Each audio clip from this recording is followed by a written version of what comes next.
Hey y'all, sorry, I'm in the middle of making dinner for the hubs and my hair is a wreck. I just got out of the shower because long day. Sorry I kind of haven't been on. I've been a little bit busy with work. Work got kind of crazy and then I've kind of fallen into myself and I've been reading like crazy, hence why I'm doing this video. So welcome! I have recently finished Clockwork Princess. This one is the third book in the Infernal Devices. So personal moment here.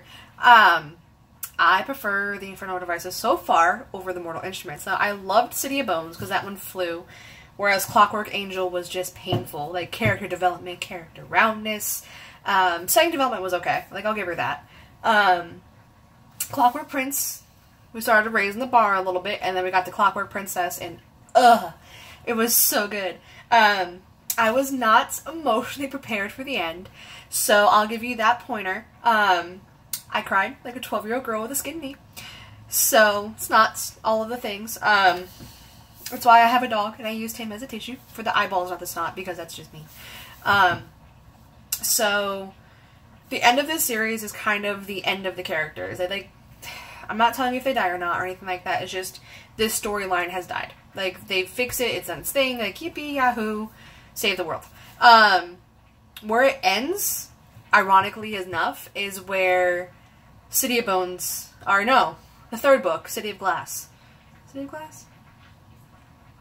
City of Bones, City of Ash, City of Glass, okay. Sorry, I had to think. This book ends where City of Glass ends. So this is just kind of like a roundup of everything. I'm just not emotionally prepared for this book. But it was so good. Like, the development of Will, like, his character finally freaking developed, so he was no longer a Jace, which I get, because Jace inherited it from Will, and Will's a Herondale, like, Jace is a Herondale, like, yeah, got it. Got it, Cassie. It's okay, like, I'm talking to her like we're friends. Got it, Cassie. But the development of Will was fan-freaking-tastic, and from the, I think, the middle of Clockwork Prince, or towards the end, to this book, his character developed so freaking well. Jem is my personal favorite character, and what happens to him, like, and then at the end of the book, it's like, oh my god, like, I was not, like, what the, I cussed. I ain't gonna lie, I went southern for a second, I cussed. Just, I was not emotionally prepared, and it was so freaking good. Like, Cassandra Clare is back up on my good list right now. Like, I'm already on City of Fallen Angels right now, and it's taking me a minute to get it. Like, I'm only on chapter 3, and I'm reading it for 2 days now. I'm trying, people. I'm trying to get you that, and I'm trying to get you the next chapter of my next book, but sorry about that. Like I said, I've been, like, into myself lately. But from this book going back to the Mortal Instrument series, like, great, like, I can see why she wanted them read like this, because how, like I said, this book ends, it ends with City of Glass. So you don't obviously get the full detail of City of Glass, it's just what the character says is, like, I have a story to tell you about the most recent Shadowhunters, and what they did to save the world. And that was it. Like, that was, obviously there was more after that, because, like, there was character development that needed to happen.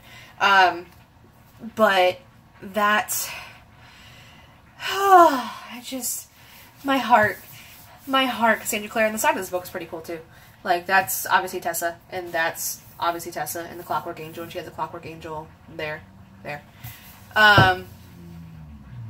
So yeah. But yeah. My best thing to tell you guys is read the books the way she wants them read, because it makes sense. Like, obviously reading Clockwork Prince, or Clockwork Angel, you're like, what the hell am I reading? Why am I reading it like this? Like, maybe I should just finish reading Mortal Instruments, and then go to the Clockwork series. Like, don't do that. Don't do that. Because where this ties up is how the third book ends, and it's like starting the fourth book is starting a whole new storyline. Same characters, different storyline. It opens up with Simon, so I'm like, I don't know. Like, Simon was, like, my least favorite character. Like, I'm not gonna lie. Like, Simon was just the sap. Like, in this book, like, the Dark Sisters, I think, were my least favorite characters in these books, but they were briefly in here, and Jessamine. And then what happens to Jessamine, and how she turns out, and her character development, like, she went from me hating her for the first 2 books, especially the second book, and this one I think, yeah, this one.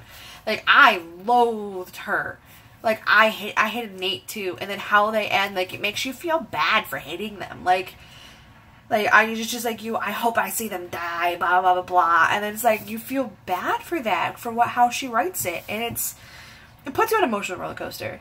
So, I'm gonna make this video brief, because I'm in the middle, obviously, cooking dinner for my husband, and it's super late at night. I've been up since 8 a.m. today, 8 a.m. yesterday. I've gotten no sleep. So, I'm going to go ahead and finish dinner and get all comfy and then go back to bed. But, recommend, ow, I just smacked myself in the face. You're welcome for that. Highly recommend read them the way she wants them read, and you will understand why at the end of this book. I know it takes a minute, but it gives you a break from Jace and Clary and the I love you, no I love you, I shouldn't love you, but I do love you. Gives you a break of that. Like, you get a little bit of that in this one, but like, none of them are related. Like, you don't have to worry about that. But yeah, anger management over. Hope you guys have a great night, and I will try to get you the next chapter of Born Wicked, but for now, ta-ta!